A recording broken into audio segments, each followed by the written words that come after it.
దీంట్లో నుంచి తప్పించుకోవాల్సింది ఏమీ లేదు. ఇంకోటి కూడా ఏంటంటే ఇవన్నీ కూడా పబ్లిక్ డొమైన్లో 2-3 వారాల నుంచి చక్కర్లు కొడుతున్నాయి. అప్పుడు ప్రధాన ప్రతిపక్షంలో ఉండి నువ్వెందుకు అవి ప్రశ్నించలేదు అంటే, దీంట్లో నుంచి నేను నమ్ముతున్నది ఏంటంటే తప్పు జరిగిపోయింది, దీన్ని ఎటువంటి పరిస్థితుల్లో సరిదిద్దుకోలేరు, అవి ఎప్పుడైనా కూడా బయటకు వస్తాయి. సత్యమేవ జయతేని కొటేషన్ ఉంది కదా, ట్రూత్ ఆల్వేస్ ట్రంప్స్ అనేది, అట్లాంటిదే ఇది. అందువల్ల దీంట్లో తప్పు చేయకుండానే ఉండాలి. తప్పు చేసిన తర్వాత ఏ రోజైనా ఏ క్షణమైనా ఇవి బయటకు వచ్చేటివే.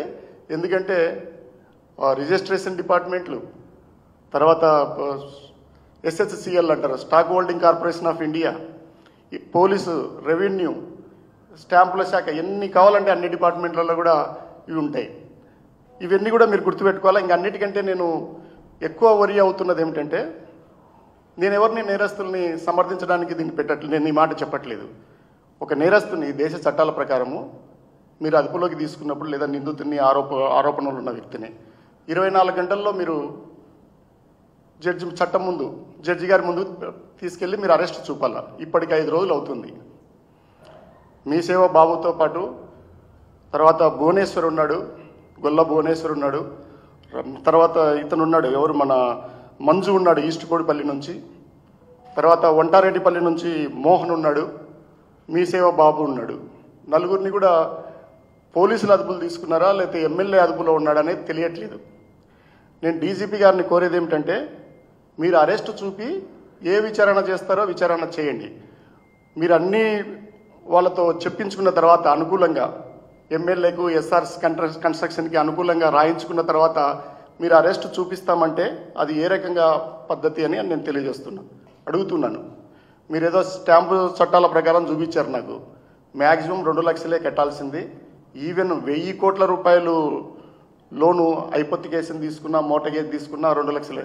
ఒకేలా ఉంటే ఉండొచ్చేమో చట్టం గురించి.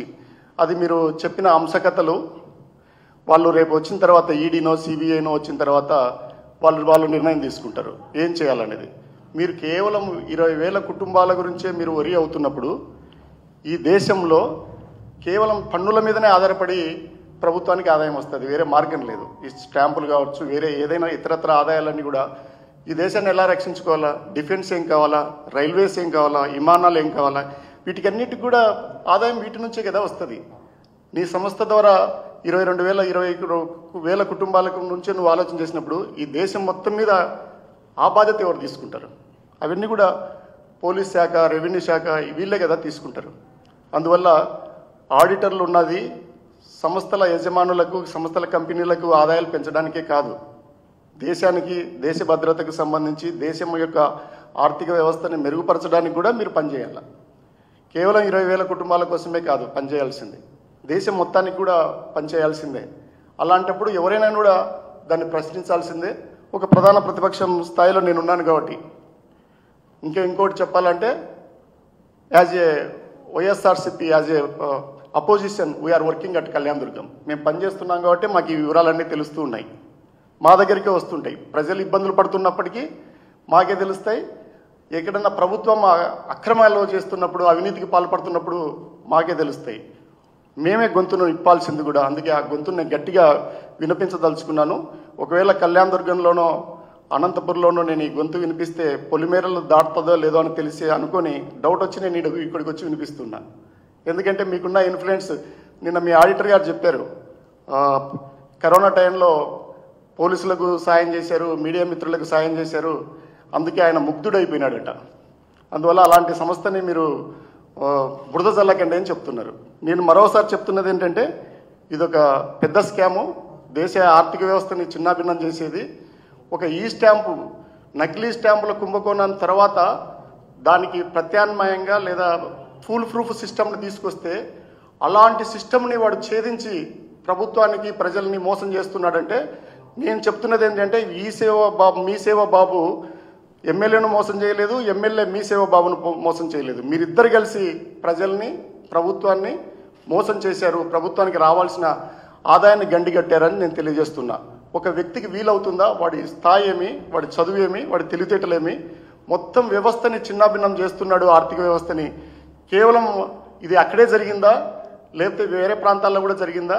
ఎస్ఆర్సీ కన్స్ట్రక్షన్ వాళ్ళు ఆడ తీసుకున్నదివే నకిలీవా, వేరే చోట తీసుకున్నట్టు నకిలీవా అని ఎవరు పరిశీలించాలా? అందువల్ల నేను ఒక డిమాండ్ చేసేది ఏంటంటే, మీరు సిట్ అంటున్నారు, స్పెషల్ ఇన్వెస్టిగేషన్ టీంలో ఏదో ఏమని.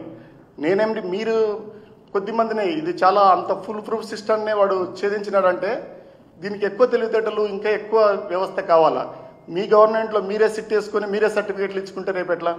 అందువల్ల నేను డిమాండ్ చేసేది ఏంటంటే, గవర్నమెంట్లో మీరే ఉన్నారు కాబట్టి, మీ సేవ బాబు, సురేంద్ర బాబు, లోకేష్ బాబు, చంద్రబాబు బాబు, ఇంతమంది ఉన్నారు కాబట్టి మీరు సిబిఐని ఏమని సిబిఐ ఎంక్వైరీని వేయాల్సిందిగా నేను డిమాండ్ చేస్తున్నాను. అప్పుడు నేను నమ్ముతాను మీ అంశకథలు. మీరు తెల్లగా ఉన్నారు. అంశ ఎందుకు పోయింది కళ్యాణదుర్గం అంటే, దోమకు పాలు ఇవ్వడానికి పోయిందంట. అది ఆయన బాగుపరచడానికి, ఆయన ఆదుకోవడానికి, ఆర్థికంగా కొంచెం సాయం చేయడానికి ఇది పోయిందంట. ఈ ఒక్క మీ సేవ బాబుకు ఒక్కటే పాలేయడానికి పోయిందా, అది ఇంకా వేరే అంశాలకు పోయిందనేది కూడా చూడాలి. ఇంకోటి కూడా నాకు డౌట్ ఏమొస్తుందంటే, ఆ తెల్లటి అంశం మీద ఆ దోమ కుట్టినందుకు రక్తపు మరకై అంశకు మరక వచ్చిందంట. నేను కూడా ఖచ్చితంగా అంశలాగానే ఉండాలని కోరుకుంటున్నా. ఈ అంశ ఖచ్చితంగా సిబిఐ ఎంక్వైరీని కోరాలని నేను డిమాండ్ చేస్తున్నా. మీరు ఎక్కడెక్కడ ఏమేమి కొన్నారు చాలా సింపుల్ అని మీరే చెప్తున్నారు. ఒక స్కాన్ చేస్తే కొన్నామా లేదా అని తెలుస్తుంది. ఎప్పుడో 22లోనో లేదా ఇంకో ముందో కొన్నవి, 23లోనో కొన్నవో లేదా 24లో కొన్నవో, ఒక్క సంవత్సరం తర్వాత మీరు ఎందుకు స్కాన్ చేసి గవర్నమెంట్కి 100 రూపాయలే పోయింది, మిగతా పరిస్థితి ఏమిటి అనేది మీరు చూసినప్పుడు, మీరు మొత్తం వ్యవస్థ, మీ ఆడిటర్ల వ్యవస్థ కానీ, మీ 27 సంవత్సరాలు